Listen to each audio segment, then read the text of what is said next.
Following the sound of faint sobs, the soldier who had just returned from the military stood frozen when he discovered his daughter trembling inside a trash bin. Her tiny hands clutched the dirty plastic rim, her face smeared with mud and grime. But what left the entire town speechless wasn't just the sight itself, it was the truth behind it. The early afternoon light faded gently into a haze of chalky dust drifting like mist over the gravel road.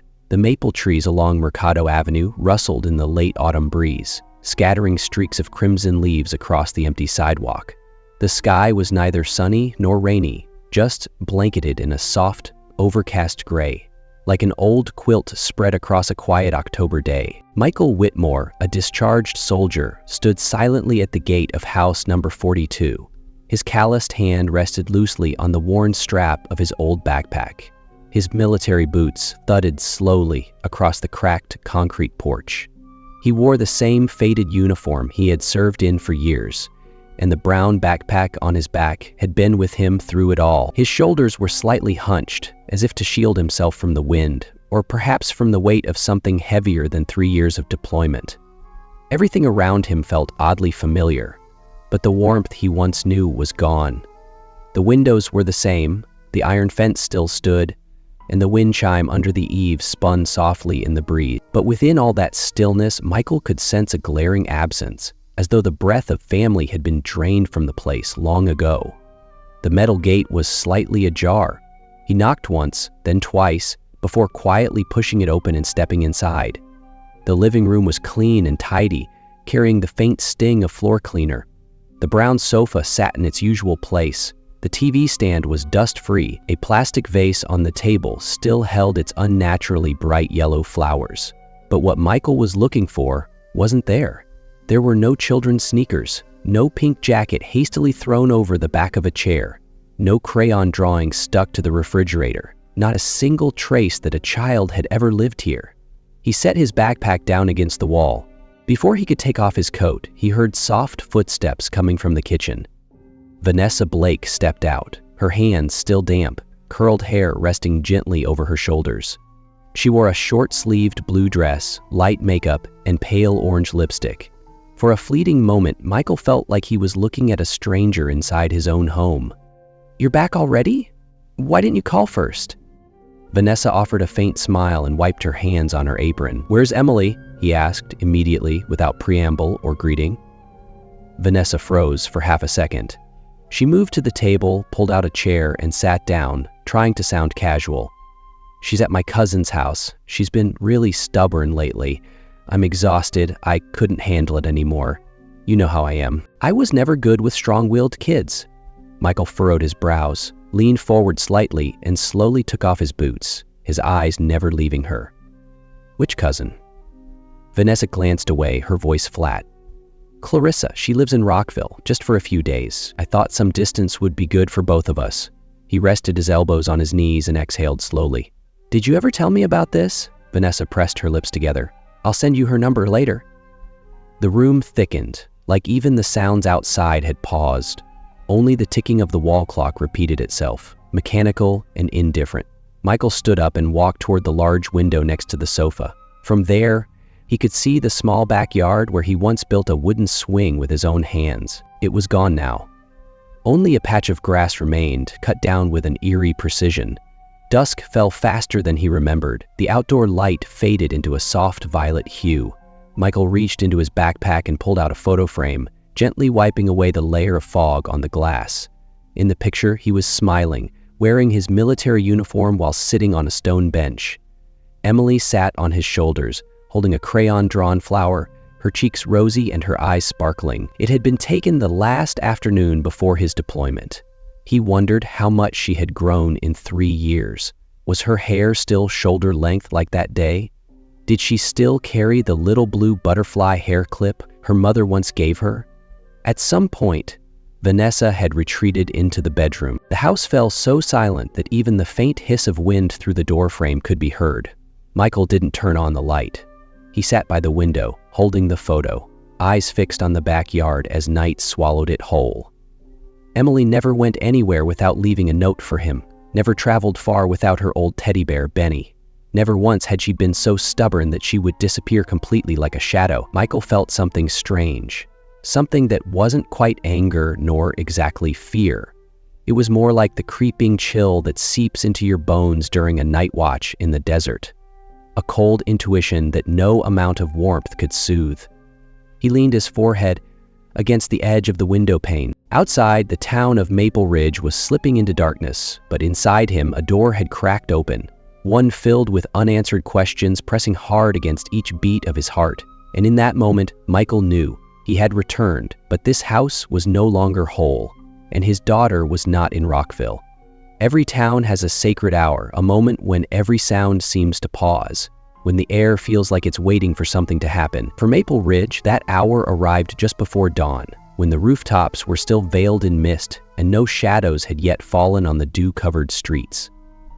Michael stood in the kitchen, his gaze fixed quietly on the small window. The kettle on the stove hissed in short bursts, but he didn't move. The silence in the house wasn't from the absence of sound, but from words that had been kept in for far too long. On the fridge, a crayon drawing from Emily's first-grade years still hung. The paper edges had curled slightly. The lines were crooked, but it radiated love.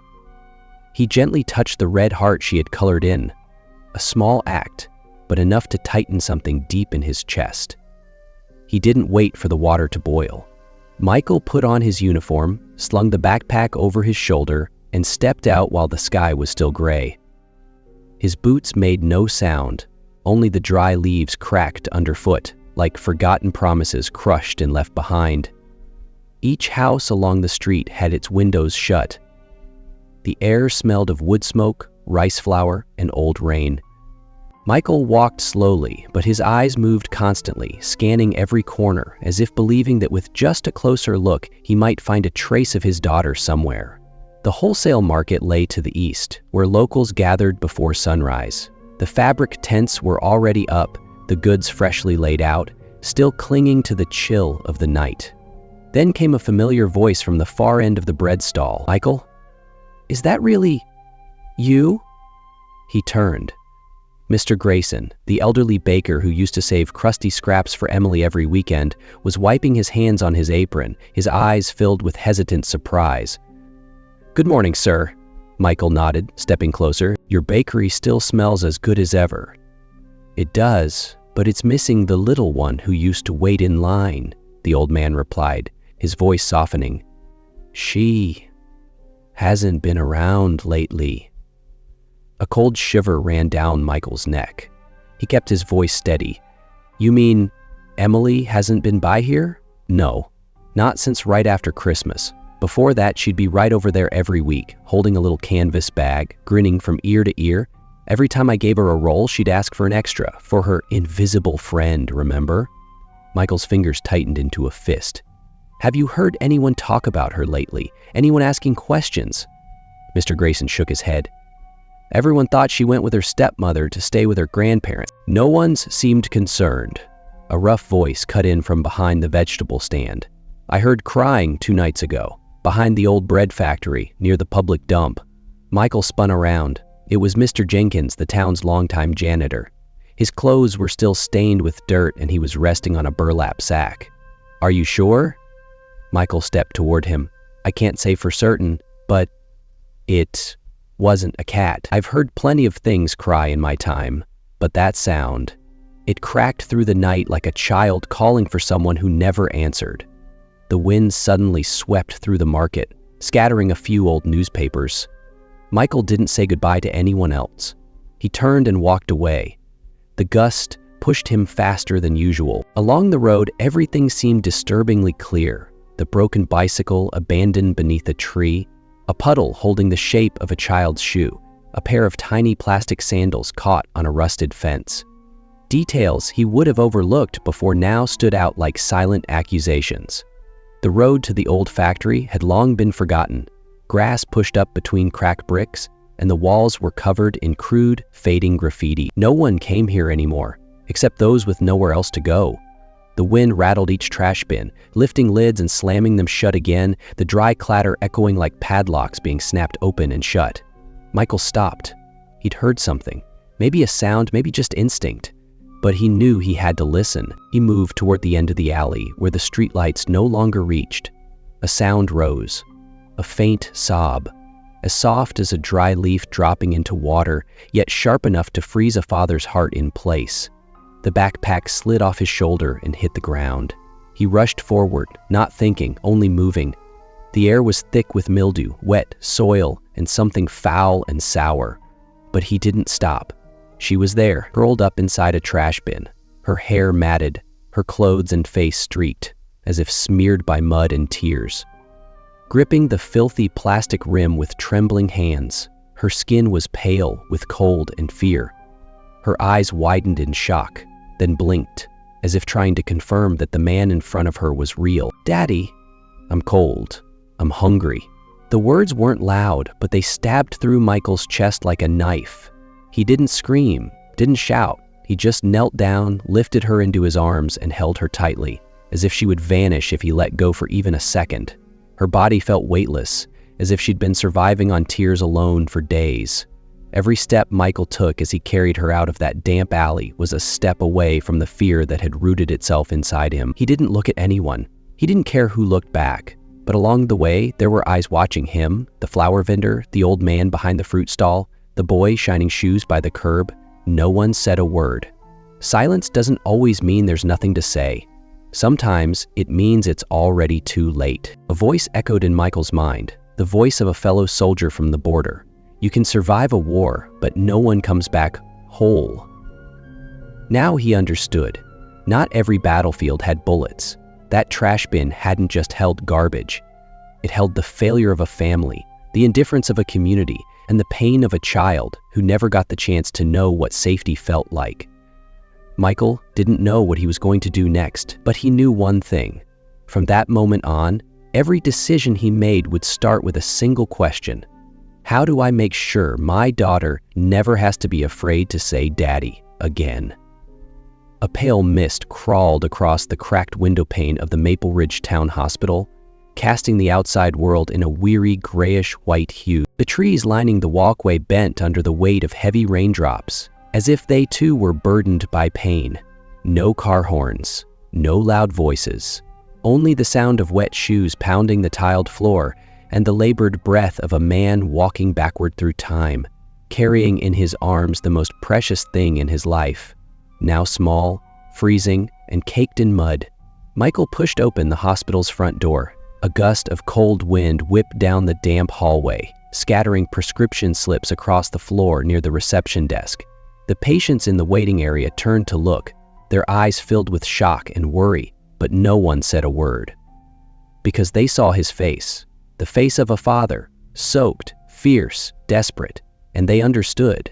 This pain needed no explanation. Nurse Rachel was the first to react. She pointed toward the emergency room and shouted, "We've got a critical case! Get bed 3 ready!"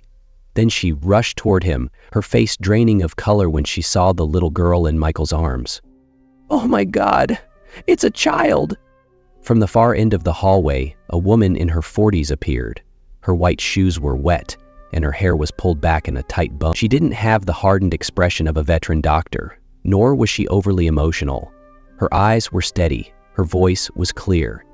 "I'm Dr. Susan Harper. Take her to the room now," she instructed, motioning to the nurse. Emily was laid gently on the small bed, covered with a faded sheet. Her tangled hair clung to her scalp. Her skin was pale and bluish. Her hands trembled, and her clothes were torn and soaked in mud. In her right hand, she still clutched an old hair clip. Michael stood beside the bed, speechless. His hands shook, though he couldn't tell if it was from the cold, from rage, or because his heart was shattering into pieces. Susan slowly unbuttoned Emily's shirt and peeled back each layer to examine her wound. On the girl's chest and side were clusters of dark bruises, old scars, faint burn marks, and scratches left untreated. "She's been beaten for a long time," Susan said softly, her eyes fixed on the fragile body. "There are fresh injuries, but most of them are old. They were never properly treated. There's a risk of infection." Rachel gently squeezed Michael's hand, her voice choked. "We'd heard whispers from people in the neighborhood, but no one was sure. There was no proof." Michael's fists clenched. His face turned rigid, no longer burning with fury, but hollow and heavy like the ocean at dusk. "No one reported it?" he repeated, not as a question, but as a quiet indictment. "Who did she live with?" Susan asked. "Her stepmother," he replied, then sat down next to the bed, his breath caught in his throat. "I've been away on duty for over a year. She promised she would take care of my daughter." Michael bowed his head, face to face with Emily. "Emily, it's Dad. You can tell me anything. No one will hurt you now. Not ever again." The little girl looked at him. Her eyes were wide, no longer wild with panic, but still cautious. After a moment, her lips trembled and moved. "Daddy, she locked me in the shed. It was cold. I cried. She hit me with a cord." Each word cut deeper than a knife. But Michael didn't scream. He placed a hand over his chest, then pulled his daughter into his arms, whispering as if cradling a wounded soul. "It's over now. Daddy's here." Emily clung tightly to her father's collar. The old hair clip slipped from her hand and landed on the mattress, unfolding a small piece of paper that had been carefully folded. Dr. Susan picked it up and opened it. Inside was a child's scribble in blue ink. "I love Mom and Dad. I'm a good princess." Michael couldn't hold it in any longer. Tears streamed down his daughter's face as he wept. A soldier who had crossed countless battlefields now sat slumped beside a hospital bed, crying like a child who had lost his mother. An hour later, Dr. Susan walked out of the room, holding the medical file in her hand, heading toward the nurses' station where Rachel was waiting. The hallway was still quiet, the ticking of the wall clock echoing faintly. "Rachel," Susan lowered her voice, "do you remember that woman who came in asking for a missing child certificate a few weeks ago?" Rachel nodded. "What was her name again?" "Vanessa Blake. She had no paperwork proving a relationship, so I turned her away. But the way she asked questions, it was strange, like she was planning something shady." Rachel shivered. "You think she's involved?" Susan nodded. "Nobody asks for papers like that unless they have an agenda, and that woman didn't look like someone who just lost a child." The door to the room swung open. Michael stepped out, his face still streaked with tears. He had heard every word. He didn't ask for clarification, didn't demand answers. He simply nodded in silence. "I didn't come back just to hold my daughter," he said, his voice low and steady like the earth after a storm. "I came back to reclaim everything she's lost. Some wounds don't need blood to hurt, don't need crying to be cruel. Sometimes, all it takes is one silent look to make the world bow its head. That little girl didn't survive because she was protected. She survived because deep in her heart, she still believed someone would come back for her." The sky was draped in a thick layer of ash-colored gray. The trees lining the red dirt road had lost their green, their leaves falling in clumps, scattered like memories left behind from the last season. Michael didn't glance at the rearview mirror. He already knew there was nothing behind him worth holding on to anymore. The old pickup truck rolled slowly past the turnoff heading south, leading to the narrow alley where his first home sat tucked behind a row of overgrown hibiscus bushes. Every brick, every beam of that house was built with his own calloused hands after completing his first military training. Back then, Michael had nothing but worn palms and a dream of a small home for him and his daughter. But now, that home felt like a hollow shell. The white-painted wooden door had been scrubbed spotless, not a speck of dust anywhere. There were no tiny footprints on the steps, no curtains drawn out of place, no sign of life. It looked like a showroom. He stepped inside. No one welcomed him. No little voice called Daddy from the kitchen. No faint smell of burnt toast from Emily messing with the toaster. The house was empty but suffocating. Everything was cleaned meticulously, almost too meticulously. Michael walked down the hallway and stopped in front of the door to his old office. He knew this place by heart, every tile underfoot, the scent of the paint he had once rolled on the walls himself. But today, everything felt unfamiliar. The lock had been changed. He let out a faint breath and pulled out an old key. Years ago, when they first got married, Vanessa had laughed out loud when she caught him hiding a spare key behind the flower pot. "You live like a scout," she had teased. Now, that military habit was saving him. The door clicked open. A thin layer of dust covered the desk's surface, a sign that Vanessa didn't come in here often.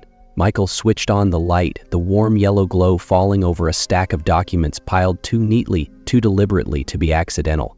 He didn't sit down. His eyes scanned the aged wooden desk, then stopped at the bold, printed words, "Death Certificate, Michael Whitmore." An incomplete death certificate. The section for the declarant was left blank. There was no official seal from the Department of Defense, but it was chilling enough to stop his blood cold. Next came a power of attorney document, granting full control of his assets. The beneficiary, Vanessa Blake Whitmore, and finally, a copy of a minor intake request for Starlight Haven, a facility once investigated by the press for allegedly hiding child trafficking operations behind a front of care for unaccompanied minors. The name printed on the form made Michael's hand tremble. Emily Whitmore. There was no one there to explain, no more lies to unravel. These were not just bureaucratic documents. They were weapons, silent, stamped, and soaked in ink instead of blood. Michael didn't cry. Sometimes, tears are a privilege that men who've seen too much are forced to give up. But inside his chest, every heartbeat felt like it was being hammered with steel. He had trusted Vanessa not just as a stepmother, but as a partner. Now he realized she had never truly entered his family. She had only been clearing a path to take what was never hers. Unable to stand in that room another second, Michael rushed out of the house with the entire folder in hand. The sky hadn't fully darkened yet, but in his heart, night had already fallen. The truck came to a stop in front of an old auto repair shop at the intersection of Huerta and Arriaga. A wooden door hung with a closed sign, but the light inside was still on. A short, broad-shouldered man with salt and pepper hair sat wiping a car part with an old cloth. "Jack," Michael said. The man looked up, eyes glinting under the fluorescent light. Time had given him a limp, but his posture remained upright. They had once been classmates at the military academy, Jack Monroe, the same man who had once saved Michael from a homemade landmine during a training exercise. "Michael Whitmore," Jack chuckled, setting the cloth aside. "Thought you'd forgotten about this old soldier." Michael didn't smile back. He laid a thick stack of documents on the workbench. "I need you to look at this." Jack flipped through the pages squinting. "Death certificate? Property deeds? That damn place, Starlight Haven? Exactly." Silence lingered for nearly a minute. Finally, Jack sighed. "Vanessa Blake. I know that name, but you should know it's not her real one." He stood up and walked into the storage room. A moment later, he returned with a thick envelope, sealed shut. She once went by the name Clarissa Monroe, married a wealthy businessman down in Santa Clara. 3 weeks after the wedding, he committed suicide. No proof, case closed. But I kept a copy of the file. Recon instincts never lie. Michael opened the envelope. The first photo was of a lavish party. Clarissa, or Vanessa, wore a silk dress, a glass of wine in hand, and a look in her eyes that was far too familiar. It was the same look that had once fallen asleep next to him every night. "She's changed her name at least 3 times, Jack said. "Every new name, another man goes missing." "And now it's my turn," Michael said quietly. Jack asked, "So, what are you going to do?" Michael stared out into the darkness beyond the door. He didn't answer right away, but his hand rested on the documents and tightened just slightly. "She's not some product. I won't let anyone throw my daughter away ever again." Jack placed a hand on his friend's shoulder. "If you need backup, I've still got a gun in the drawer, and I haven't forgotten how to aim." Michael nodded. "In war, sometimes the ones who survive aren't the strongest. They're the ones who still have a reason to come home." The rough brick wall of the small room, stained with old moss, still held the dignified presence of a life well lived.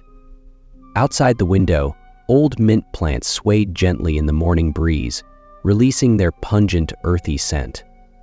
On the desk, an unsigned death certificate sat neatly beside a worn leather file folder. Everything in the room seemed to slow down, deliberate and heavy with implication. Richard Evans was no longer young, but his mind remained sharper than any notary in the entire state. He had witnessed countless divorces, property disputes, even schemes to profit from faked deaths. But never before had he felt such a taut string pulling inside his chest as he did that morning. Michael Whitmore sat across from him, his shoulders no longer as tense as when they had first reunited after so many years apart.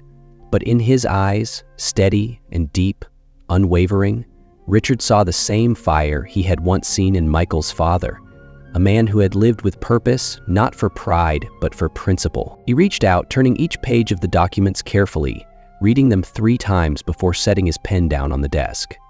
Vanessa doesn't just want the assets. She's trying to erase your legal existence from this world.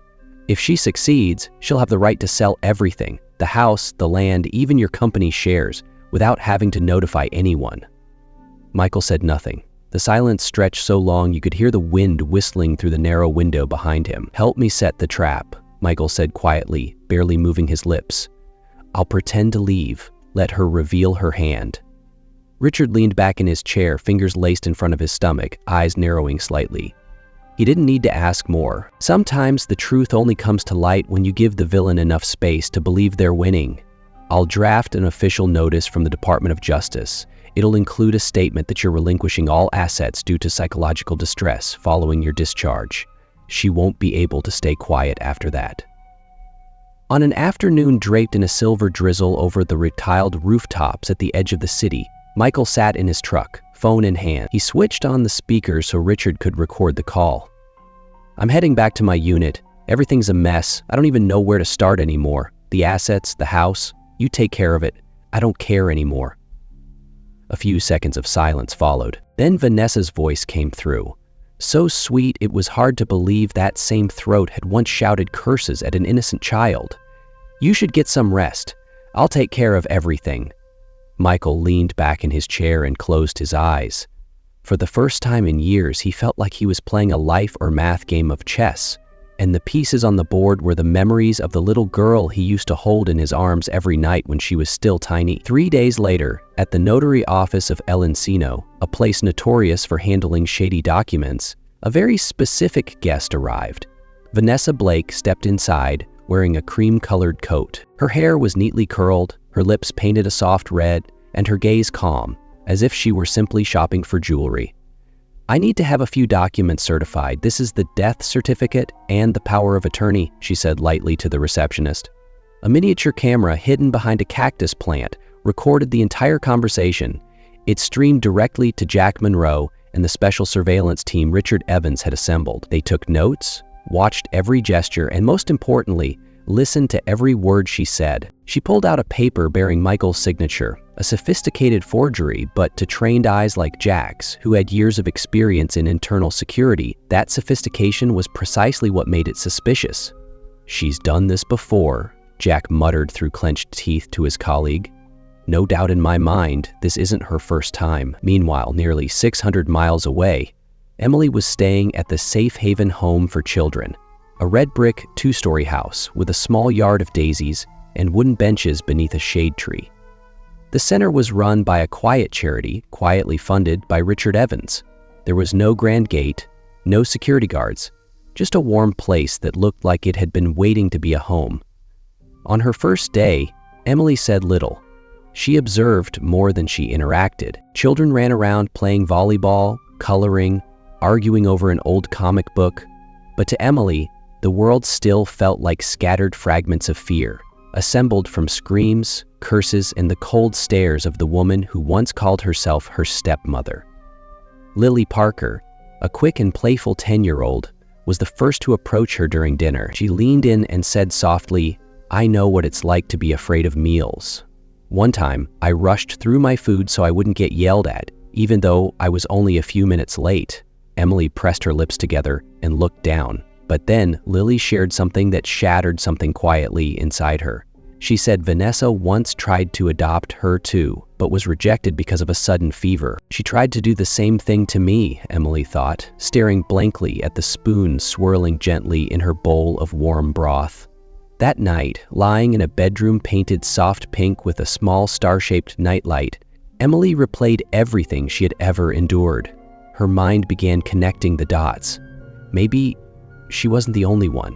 Maybe Vanessa wasn't just cruel, but part of something far bigger and darker. Back in his office, Richard Evans reread the surveillance transcript.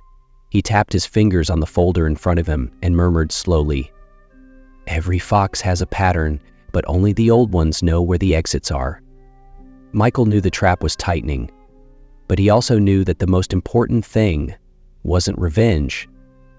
It was the truth, a truth that would allow Emily to grow up free from her parents' shadows. The truth that would prove to her justice wasn't just some unreachable luxury in this world. The midday sunlight stretched across the old street, where the dried, flamboyant trees stood still, like silent witnesses to countless bare-bones transactions inside the aging notary office. The building sat at the end of Calle de los Abogados, nestled between two outdated tailor shops and a pastry store that had shut down the previous month. A soft breeze swept by, stirring up dust that swirled around the chipped steps. On the third step, a pair of dark red high heels came to a halt. From the door of an old sedan, Vanessa Blake stepped out, holding a glossy Chanel black leather handbag, her face half covered by oversized sunglasses. She was dressed impeccably, her fitted dress hugging her figure, her hair neatly curled. Every step exuded the confidence of someone about to get exactly what they had been waiting for. Inside the notary office, the sluggish atmosphere of the afternoon crept through every crack in the wooden desks. Notary William Connors perched his reading glasses on the bridge of his nose, carefully reviewing the documents in front of him. The scent of old paper, stale coffee, and pine wood merged into an odd blend, as if time itself had been preserved in that place so no one would notice the wrongdoing quietly unfolding. Vanessa placed her purse on the chair and pulled out a thick folder. "Power of attorney from my husband," she said softly. "I'd like to finalize the transfer as soon as possible. He's far away, can't be present." Mr. Connors nodded slightly and reached out to take the paperwork. He was well acquainted with these types of asset transfers, where the husband was mysteriously absent, the wife knew the law too well, and everyone just wanted to wrap it up quickly. Vanessa smirked and gave a faint nod to the young real estate agent beside her. "We're almost done. Once the house is sold, I'm out of this garbage town." The young agent squinted and skimmed through the signatures. "My buyers are ready to pay up front. They really like the house, especially the backyard. The paperwork is just a formality." Vanessa chuckled lightly. "Then let's get the formality over with." Just then, the heavy wooden door behind them swung open. The creaking hinges echoed like a jarring note in an otherwise smooth symphony.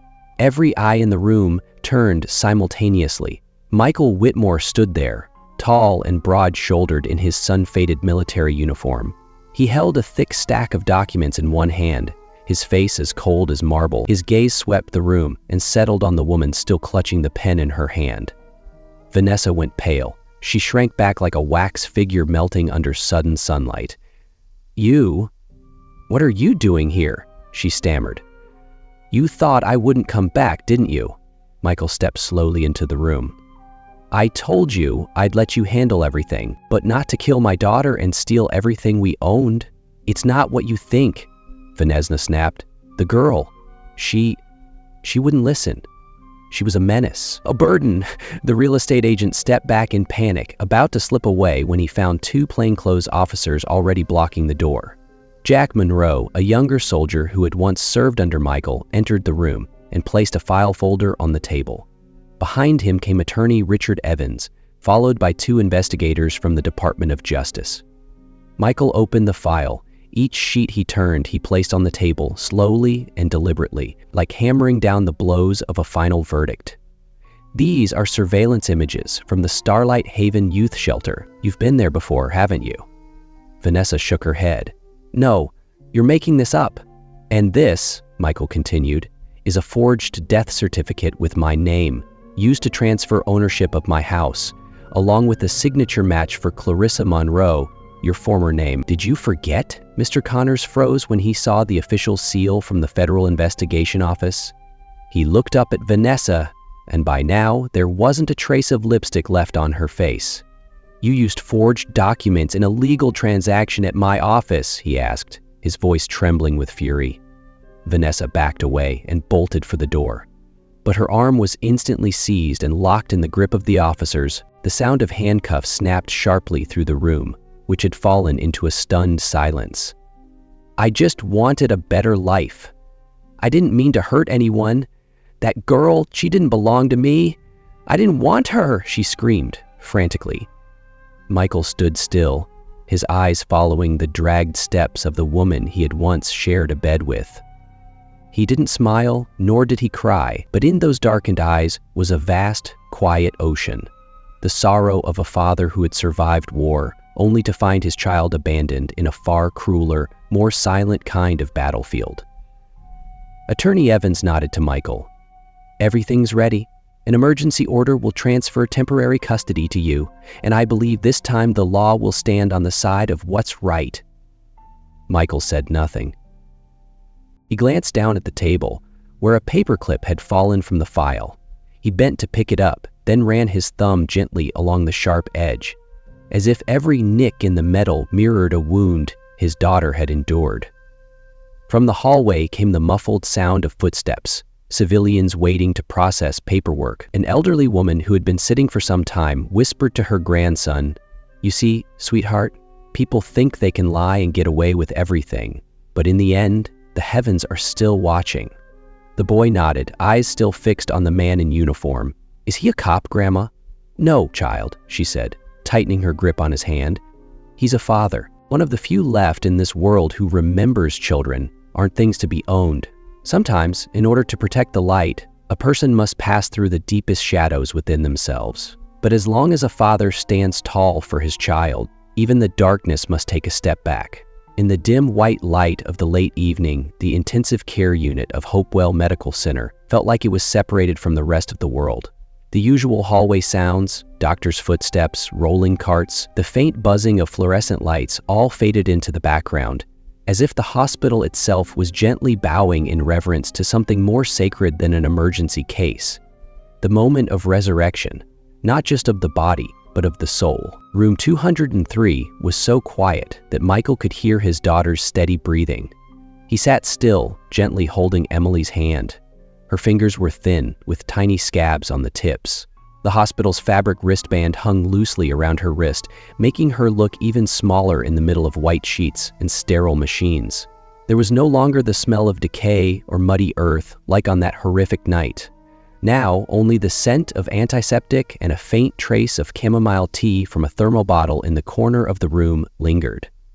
Michael had been through nights patrolling the border, shifts under gunfire, and moments where a single breath stood between life and death for a fellow soldier. But never, not once, had he felt as powerless as he did now, watching his daughter lie there motionless, knowing he could never turn back time. Emily opened her eyes slowly, as if her eyelids had grown too weary after battling so many nights in the dark. She looked at the ceiling, then turned her head to the side, where the father she thought she'd never see again was sitting, his hair streaked with gray, his eyes tired but unwavering. "Daddy." Just one word, soft as a breeze, but it sent a shiver down his spine. I'm sorry, I stayed quiet for too long." Her voice trembled, like it was trying to hold on to something that had just barely returned. Michael leaned closer, but didn't answer right away. He didn't know what to say. The logic of a soldier was useless in this room. "No, Emily, you weren't wrong to stay silent. Grown-ups sometimes forget that children feel pain too, and I was wrong for not being there when you needed me most." He kissed her forehead gently, the cold sweat still clinging to her skin. In that moment, his greatest fear wasn't death. It was the thought that his daughter might pull her hand away, might reject him the way the world had once rejected her. But Emily didn't. She only tightened her grip on his hand, as if her forgiveness didn't need to be spoken. Some children are born knowing how to endure, and because of that, they understand compassion more deeply than most adults ever will. Just then, Dr. Susan Harper walked in, carrying a tray with thin rice porridge and a small thermos of warm water. There was a small ink stain on her white coat, like she hadn't changed it in days, but her eyes remained bright, always attentive to each breath her patients took, like a midlife fairy godmother in scrubs. "The porridge has cooled down," Anna said with a soft smile, her voice light as silk. "But it still warms the heart when shared with someone who cares." She set the tray down and pulled a chair next to the bed, asking nothing more. She simply looked at the father and daughter with the kind of tenderness that only someone who had walked through suffering could offer. "Emily, I was once a child who lived with an aunt," Anna continued, "a woman who didn't understand what love was. Instead of hugging me when I was scared, she threatened me with a wooden spoon. I grew up believing I was ugly, worthless, and deserving of pain. Michael turned to look at her, a bit surprised. You? You were a doctor and still a victim? Oh, more than you'd imagine, Anna offered a sad smile. But I'm not telling you this to ask for sympathy. I'm telling it because this little girl needs to know that in this world, many people survive, not through strength, but through forgiveness. Emily looked up at the doctor, her eyes shimmering with something she couldn't yet name. Were you angry at your aunt? I was, very angry. But I got tired of being angry, so I forgave her, not because she deserved it, but because I deserved peace. The room fell quiet again. Outside, the wind brushed gently against the window pane, leaving behind the soft rustle of dry branches. After a long silence, Michael finally spoke. Emily, you don't have to forgive right away. No one's forcing you to forget. But if one day it feels too heavy to carry, you can put it down, anytime, anywhere. Tears welled up in Emily's eyes, not tears of pain, but of release. She nodded slowly, then whispered, I want to remember the days we ate toast together, Dad. I want to remember when you drove me on the motorbike to Grandma's. I don't want those ugly memories to take away all the beautiful ones. Anna smiled warmly. That means you've started to heal. Only those who dare to choose beauty in the midst of hurt are able to move forward. The evening passed with a strange sense of peace. After finishing the porridge, Anna left behind a few sheets of drawing paper and some old colored pencils, just enough to sketch out a small dream. Tomorrow, she said before leaving, try drawing your dream home, one with windows, flowers, and a little spot where you can run out and hug your dad when it rains. As Anna stepped out of the room, the nightlight dimmed gently. Michael remained by his daughter's side, removing his coat and laying it over her. In the soft blur of light, Emily drifted off to sleep. Her eyelids no longer twitched, and her lips moved slightly as if dreaming of something that no longer scared her. Some children don't need to be taught what loss is. But when truly loved, they are often the ones who learn how to forgive long before the adults around them. The wind chimes clinked gently, creating a melody like a whisper from the trees. The early summer breeze hadn't yet turned warm, still carrying a faint chill along the slope that led to the small house, recently repainted a soft ash gray, nestled beneath the old pines. It looked like a home that had never belonged to anyone, yet somehow felt as though it had been standing there all along, waiting for someone to return. Michael stood under the porch roof, a cup of coffee in his hand, his eyes fixed on the dirt road winding through the forest. From that vantage point, he could see the patch of land where he and his fellow soldiers had once built a training ground, pouring countless buckets of cement beneath the searing sun of the dry season. Now, that place had turned into a field of grass, dotted with small yellow flowers the locals called soul blossoms. He wasn't as young as he was back then, and he certainly wasn't carefree anymore. But one thing Michael knew for certain, once you've been through war, no life is meaningless if you know how to sow again from the ashes. Inside the house, Emily sat quietly by the window. She wasn't playing with any device, nor was she running around. The small wooden chair, which Michael had built himself, sat next to the brightest window in the room, perfectly positioned to catch the morning sun without being too harsh. Emily sat there holding an old book, occasionally glancing at the wildflower pots on the sill. She never asked what kind of flowers they were. She simply cared for them with the kind of tenderness rarely seen in a child who had been through so much. "Do you think these flowers need anything else?" Michael asked as he pulled back the beige linen curtain. "They need wind," she replied without looking up. "Without wind, plants won't learn how to hold on with their roots." He smiled, saying nothing, just a simple sentence, yet it brought back the image of another little girl from long ago, on the southern border, a girl who never had the chance to grow up before war buried her childhood in smoke and gunfire. He once thought no child would ever carry that kind of gaze again, but now, in his own home, another pair of eyes, just as deep and quiet as a dried-up well, watched him every day. As the afternoon light faded, Michael was wiping down the kitchen counter when he heard the familiar hum of a motorcycle stop outside the gate. He didn't need to look. He knew it was Jack. The door opened and the salt and pepper-heeled man walked in with a large canvas bag. In his left hand, he carried an old desk lamp Michael remembered from their days at the military base. Jack's gait hadn't changed, steady, never rushed, as if every step had been carefully weighed. "Still not used to slowing down, huh?" Michael asked as his friend wiped his brow with a handkerchief. "If you never slow down, how do you find time to reflect on your life?" Jack chuckled, placing the bag on the floor and pulling out a thick folder, carefully wrapped in brown paper. "This is what's kept me up all month." Michael took it, his hand brushing the cover like it was something more sacred than just documents. On the front, in plain letters, it read, "Project Casa Emily." The first few pages showed floor plans, a list of basic materials, the names of volunteers who had pledged support, and a detailed proposal addressed to the local authorities. "Do you want me to work on this with you?" Michael asked, his eyes still following every word on the page. "No one else is better suited." Jack nodded. "You survived the war out there. Now you're surviving the one inside your own family. They're two different battles, but both require someone who knows how to rise again." Michael folded the folder without saying another word. Sometimes silence is the deepest form of agreement. That evening, the three of them shared their first dinner together in the small kitchen. Emily had learned to cook rice that wasn't too soft and fry eggs without burning the edges. The meal was simple: white rice, fried eggs, a few slices of avocado, and a bowl of stewed black beans.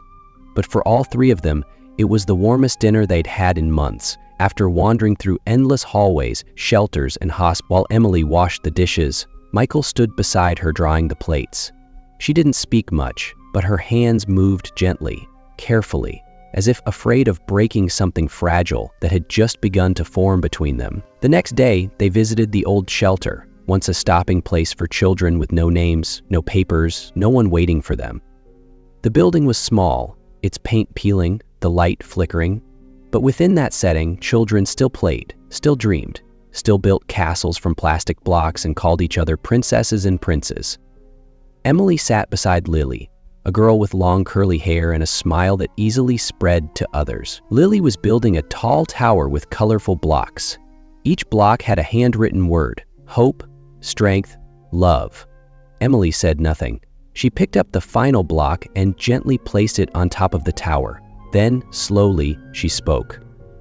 "I think being a princess doesn't require a crown. You just have to make sure you don't let yourself disappear." Lily's eyes widened. "My mom used to say, to be a princess, someone has to call you one." Emily softly replied, "No, you have to be brave enough to call yourself one first." A little boy nearby knocked over the tower while playing. Lily shouted. Emily just looked, then smiled. She picked up each block and began to rebuild the tower from scratch, without a single word of blame. Michael stood at a distance, not interfering.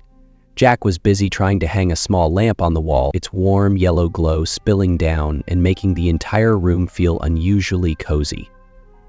"Light doesn't drive out all the darkness," Jack murmured, "but it helps people stop being afraid of it." Outside on the porch, the wind chimes sang once again. On the table, the Casa Emily folder remained open.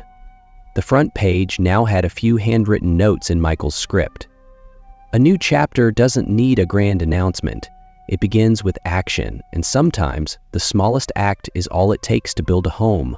A fine layer of desert dust clung to the steps leading into the Tacoma County Courthouse, marking the passage of countless dry seasons. Locals stood scattered outside in dark wool coats, clutching their bags tightly, their eyes fixed on the entrance, with a mixture of curiosity and reverence.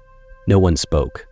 Some days, people came to court to witness the law in action, but on days like this, they came to see truth rise from silence. Courtroom 3 sat at the end of a corridor paved in old stone, bright but cold. The sharp clink of metal echoed through the hall as the court officers opened the door for the escorted group to enter. Under the gaze of dozens of spectators, Lucia Rodriguez, also known as Vanessa Blake, appeared in an elegant cream dress, her hair in a tight bun, makeup flawless. Though her hands were cuffed, her posture held a stubborn confidence. as if the whole affair was merely a performance she intended to turn in her favor at any moment. Michael Whitmore sat in the third row, between Dr. Susan Harper and attorney Richard Evans. He didn't blink as Vanessa entered. Beside him, Emily lowered her head, clutching a small stuffed pillow, her brown hair falling over most of her face. She didn't look at that woman again, not even once. Presiding Judge Thomas Reynolds, a tall, wiry man with silver hair and a firm presence, tapped his wooden gavel lightly on the bench. This court is now back in session after 3 months of investigation and evidence gathering. Prosecution may begin. Attorney Evans stood, his expression composed, as though he had memorized every word he was about to speak. He placed a thick folder on the judge's desk and opened it with the same care one might take in revealing an old, long-buried truth. Your Honor, members of the court, we are here to present evidence of serious legal violations committed by the defendant, Lucia Rodriguez. He paused briefly, meeting Vanessa's smirking gaze, as if she were waiting for a show to begin. First, regarding the falsification of legal documents, this is the original death certificate filed under the name Michael Whitmore, the lawful husband of the defendant. We have a handwriting analysis confirming that the signature is not his. Additionally, the medical professional listed on the document has verified they neither signed nor certified this form. A faint murmur rippled through the rows of benches behind.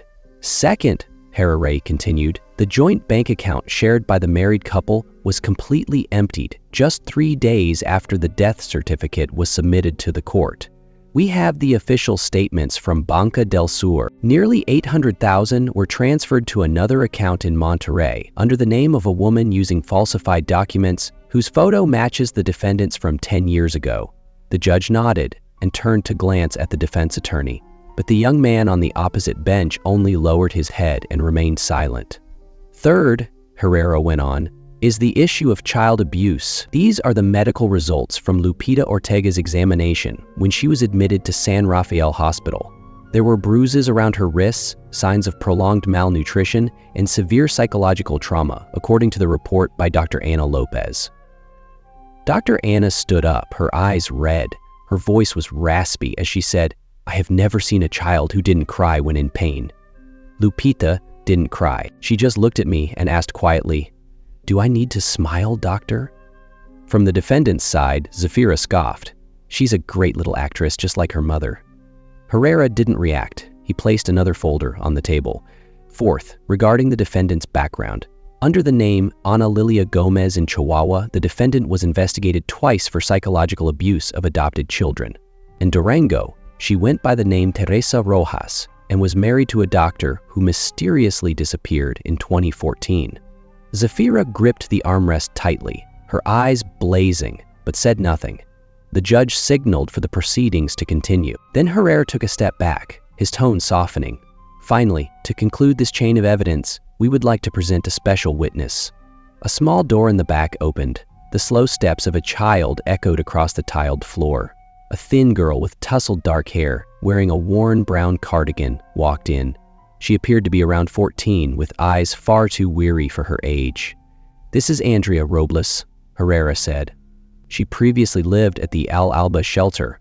The defendant adopted her for less than 2 weeks, then abandoned her at the Aguascalientes bus station. Andrea stepped up to the witness stand.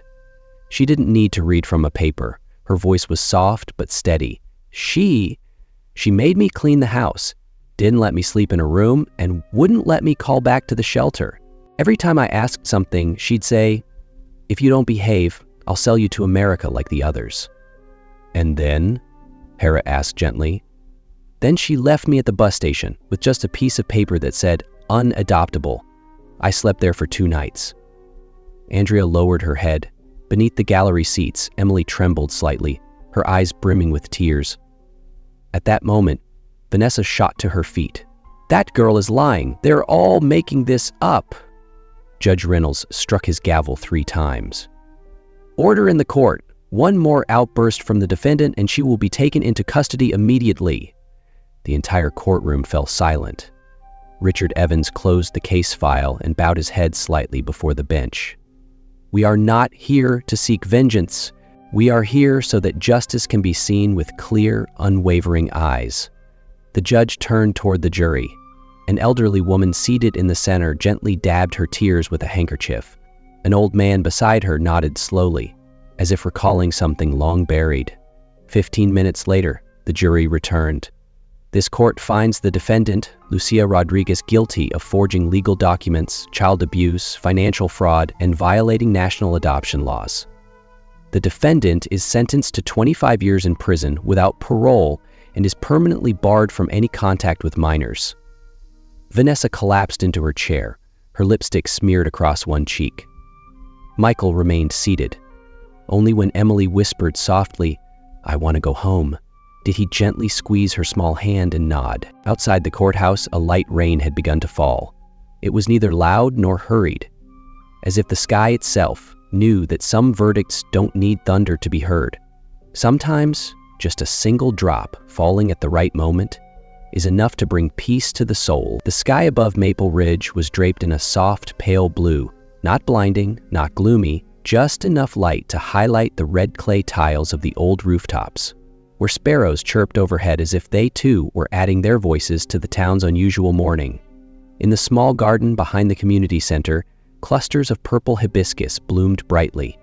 An elderly woman bent down to pick a fallen yellowed leaf from the cobbled path. No one called out to her, but those passing by paused for a moment, nodded in greeting, an old habit you only find in quiet country towns where people still leave room in their hearts for kindness.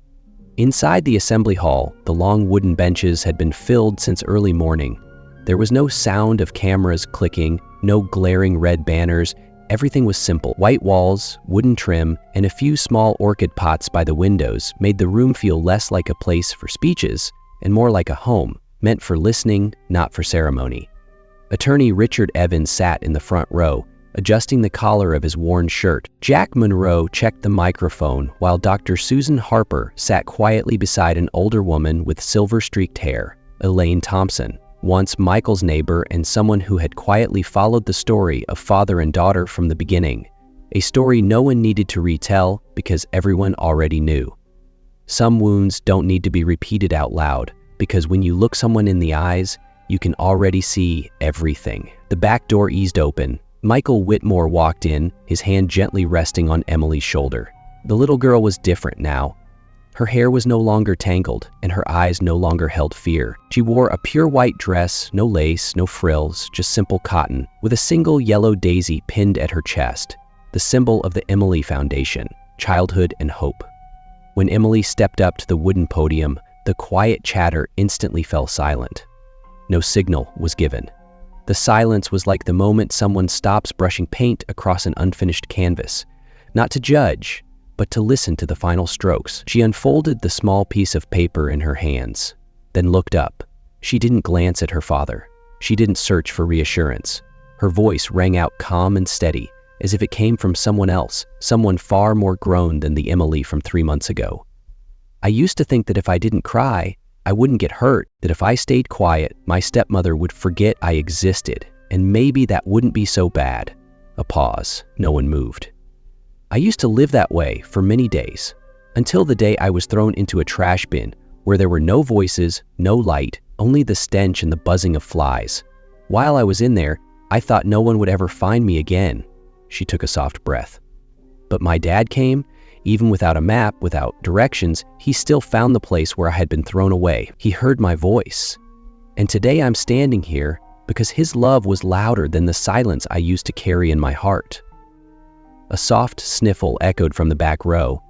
An elderly woman with wrinkled skin but clear, bright eyes clutched her handkerchief tightly. Not everyone had lived through what Emily had, but everyone had once lived in the dark without daring to speak.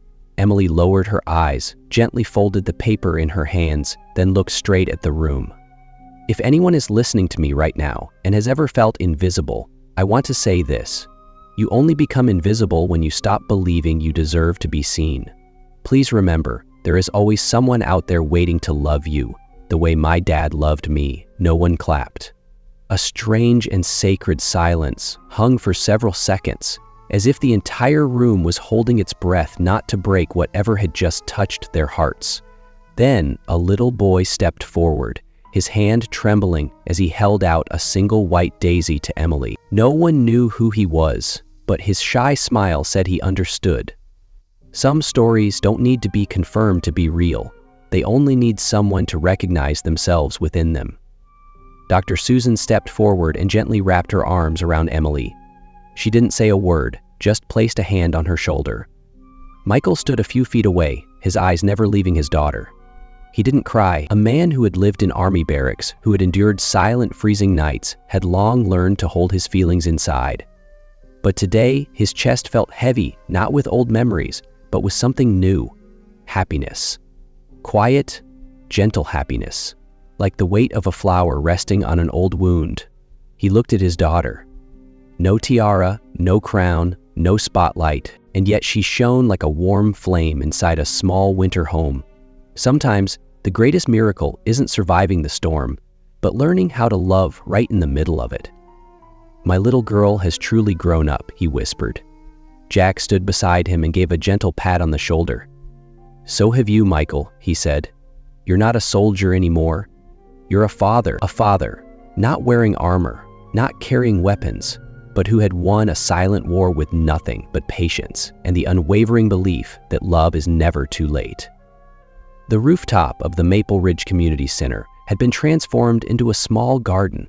Beside old recycled wooden frames were rows of lettuce, tomatoes, and fragrant lemon balm. Every morning, before the mist had fully lifted, people often saw a girl with long hair dressed in a white button-down shirt, bending over to trim yellowing leaves and pull weeds. That was Emily, now 14 years old, nearly as tall as her father's shoulder. No one mentioned the name Vanessa anymore, and no one called Emily a victim either. She was now the instructor of the art class for newly arrived children. Some days she held a pencil to draw. Other days, she simply sat quietly, listening to a boy tell how his mother cried all night, then showed her a drawing shaded entirely in gray. She didn't rush in to fix anything. She only said, soft as the wind, "As long as you're still drawing, you're still here." Jack was officially retired now, but he still dropped by the center a few times a week. He often brought hot coffee and sweet pan dulce, sitting beneath the trees with a group of middle-aged men, fathers of children undergoing therapy. They didn't talk much. They just sat side by side, letting the silence do the healing. One time, a young dad asked him, "We don't even know where to begin." Jack looked up at the sky, then answered with a simple line, "Don't teach your child with words. Teach them with the way you look at them." Michael spent most of his time in a small house near the riverbank. There, he planted chili peppers, raised a few chickens, and kept an old habit, writing letters to Emily every weekend, even though they lived under the same roof. In his letters, he never spoke of big things, just, "The sun came out today and I remembered you at 5 stacking rocks on the porch," or, "I still have the scarf you wore during your first winter." Once, Richard, now a legal advisor for an international organization, returned for a visit and saw a handwritten note taped to the center's front door. It read in messy letters, "If someone leaves you behind, go find the one who's waiting for you." He stood there for a long time, then he took off his glasses and slowly wiped them clean, as if he had forgotten that sometimes kindness doesn't come from a courtroom, but from a door left slightly open and a hug that doesn't let go. Michael sat on the porch, the orange glow of sunset warming his sun-darkened cheeks. Next to him, Emily gently placed a handmade scrapbook on his lap. The cover, a photo of the two of them on their first day at the center. She said, "You once saved me from the trash bin. Now I want to help you grow your garden again." Michael smiled softly. "My garden," he said, "already lives in your heart." The evening breeze swept lightly across the roof, carrying away a few dry leaves. The moment stretched into a quiet stillness, just long enough for one to realize there are some kinds of love that don't need to be spoken aloud to grow, to spread, and to heal, like a plant that somehow knows its roots have once known drought. Maybe after watching this story unfold, something quietly settles in each of us, a lump in the throat, or an old memory stirred. But no matter our age, we all understand one thing: no darkness lasts forever if there's still light in the human heart.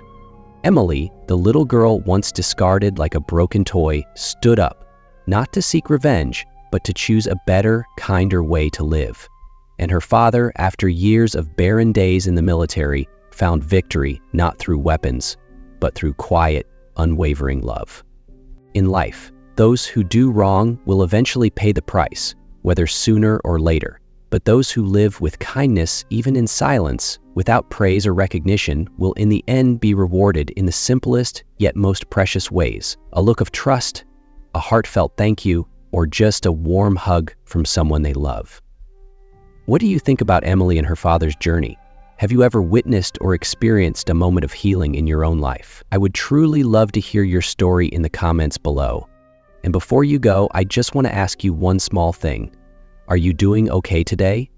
If there's something heavy weighing on your heart, please remember, somewhere out there, someone is ready to listen. You are not alone.